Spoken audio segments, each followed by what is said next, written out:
Hey, this is Coach Adrian, and in this video I'm going to show you how to get into correct position for the plank.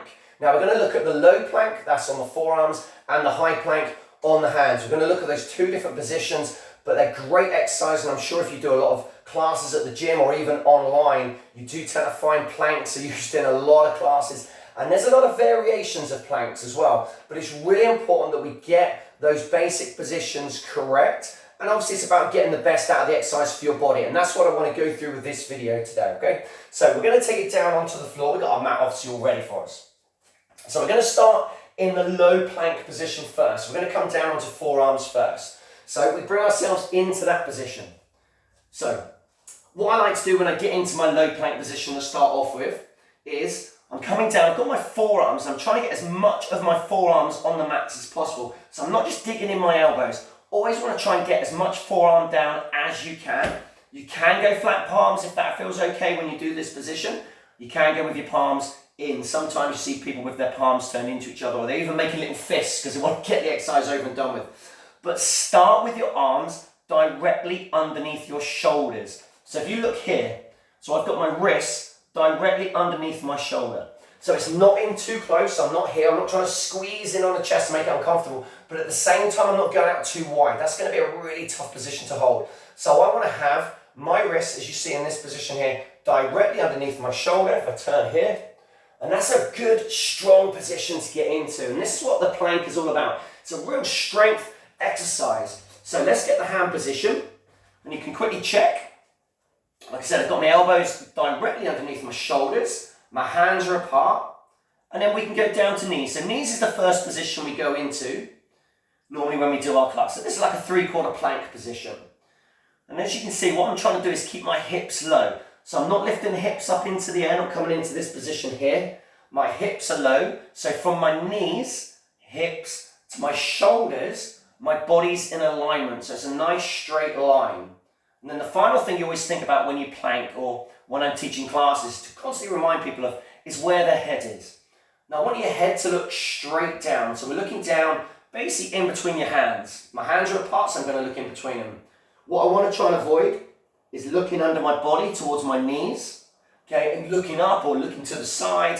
I want to think about how we can protect the neck, and the way to do that is keep your head in its most natural position, and that is sat right on top of your shoulders, looking straight ahead. And that's going to be the same whenever you do any exercise. So when we plank, we want to be focusing here, not dropping, and it puts a lot of pressure onto the neck. So we're going to step back onto our knees. Now the next position to adjust to is coming into that high plank position. So we're already working the abs pretty hard in that sort of 3/4 plank position. We're going to lift up. So you dig the toes in, lift up the knees, and we come into your full low plank position here. So we've got that lovely straight line from the ankle, the knee, the hip, the shoulder, and when we get the head position correct, it goes right through the ears as well. So we've got that lovely straight line through the body. What I want to try and avoid is lifting the hips and letting those hips drop. You see that adjustment there? Hips coming right down. So I want to keep those hips nice and strong. And then the focus point for your plank, when you're really holding, and it doesn't matter what plank you're working on, you're always going to focus on keeping the core muscle strong. So around the midsection, but also those glutes. Fire up those big, powerful muscles in the backside. You've got to squeeze them to hold that position, okay? So this is why it's a great exercise. And there's a lot going on with the planks. It's really important we get the basics correct first. So we're just going to go down one more time. So we've got a slight gap between our hands. And now you can always start on knees first, okay? You get that position first, set yourself up, then you can lift the knees and do that little pause, that little hold. So that strength challenge from that low plank position. Basically what you're looking for is a lovely straight line body, okay? And it's the same as if you were stood upright. We've got that lovely straight body, the head is up, we're looking straight ahead. Now when we adjust to high plank position, we've gone from elbows being directly under the shoulders. We want the hands to be directly under the shoulders now. So hands are now shoulder width apart. Fingers are pointing straight forwards. And I always like to spread my fingers out, okay? This is about giving you a good base. So just move the fingers out, open them all up, and you've got a lovely base with the upper body. You can again adjust and start onto knees, but again what we want to do is avoid the hips being up here. So that hip position, So my plank position is here.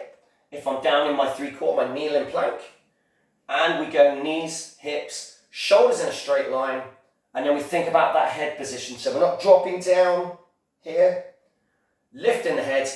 And when I'm in a high plank position, what I was trying to say to people is, look a couple of inches in front of your hands. So that will just lift your head slightly, and that's the position that we want to be into, okay? And again, if you're going to go into the full plank on toes, dig the toes in, lift the knees, and again, you're bracing that midsection, squeezing your belly, squeezing your bum, and holding nice and strong. The focus is to keep your body as still as possible when you're here, so we're not rocking and rolling. Again, avoiding the hip drop, avoiding up here. We're not going into yoga, so we don't want a down dog. And just checking that position out. Holding nice and strong. Having your hands underneath your shoulders, so that here is the strongest position to be in. That's the position we want to be in for alignment. And like I said, that's the strongest position. So if you're having to challenge your plank in terms of how long you need to hold it for, that's where we need to be. And like I said, for alignment, that is where we want. And it does take a little bit of practice. So if you're new to planks, sometimes you want to start off just by aiming for around about 10 seconds or build up to 10 seconds. Then have a little rest so you can just come down nice and flat and then pop back up into plank again. And you can do that 2 or 3 times through with little breaks in between. And then eventually what happens is once you build up to that 10 seconds, you can then build up to 15, to 20, so on and so forth. The plank is also obviously part of a press up. So we're in that position, but the hands are wider, but the hold is the same. Okay, the midsection is having to work hard to hold, and when you come down for the press up, everything comes down, everything comes back up together. So your positional is the same. You're squeezing the bum, squeezing the abs to hold that position, but obviously we're working a lot more with the arms and shoulders when we hit the press up. So like I said, the plank is a fantastic exercise, and there's so many variations of plank where we could be moving the arms out in front, out to the sides, you can move in the legs. So really great exercise. And like I said, you're going to find it in a lot of gym classes, a lot of fitness workout online videos and things like that, and variations of. But you've got to get the basics right first. Once you get the basics, you're going to get the best out of the exercise. That's what it's all about. It's making sure that we're getting the best out of the exercise to get the best results for our body. So the position is absolutely vital, and obviously that's the same with any exercise that we do. So have a little try. Like I said, if you're new to plank, just stick to forearm plank, stick to low plank for now. Build up that strength in that position, adjust it, see how you find it with where your arms are, and then work it into the high plank position. And what I always tell to people is when you're learning an exercise, if you're in a gym, you've got mirrors sometimes to look at, you can look at a mirror, or you can get somebody just to help you and adjust you to get into that position so you can feel what the correct position actually feels like. What you can do if you are at home is set up your tablet, set up your mobile phone, and actually record yourself in that position. So get yourself in that position, record, see how it looks, make that little adjustment, and see if you can see the difference to how you would normally plank to the position we want to get you in, and see if you can actually not just feel that difference, but have a look at the video and see how different it looks in that video. Are the hips too high? Do they need to come down? One of the most common things that I see is the head position. People tell me, especially if you start getting tired, is the head drops. And we look straight underneath the body. It's going to put a lot of pressure on the neck. So we want to be able to control that position and really focus on those abs. And I want those abs working really hard in those plank positions. So I hope you really enjoyed that video, and it's give you a little insight into, like I said, a fantastic exercise, a great strength exercise, great conditioning exercise for your midsection. And I don't know many people that don't really want to work on their abs. I think most people, it's one of those exercises they always want to work on. And the plank is always going to be a foundation exercise with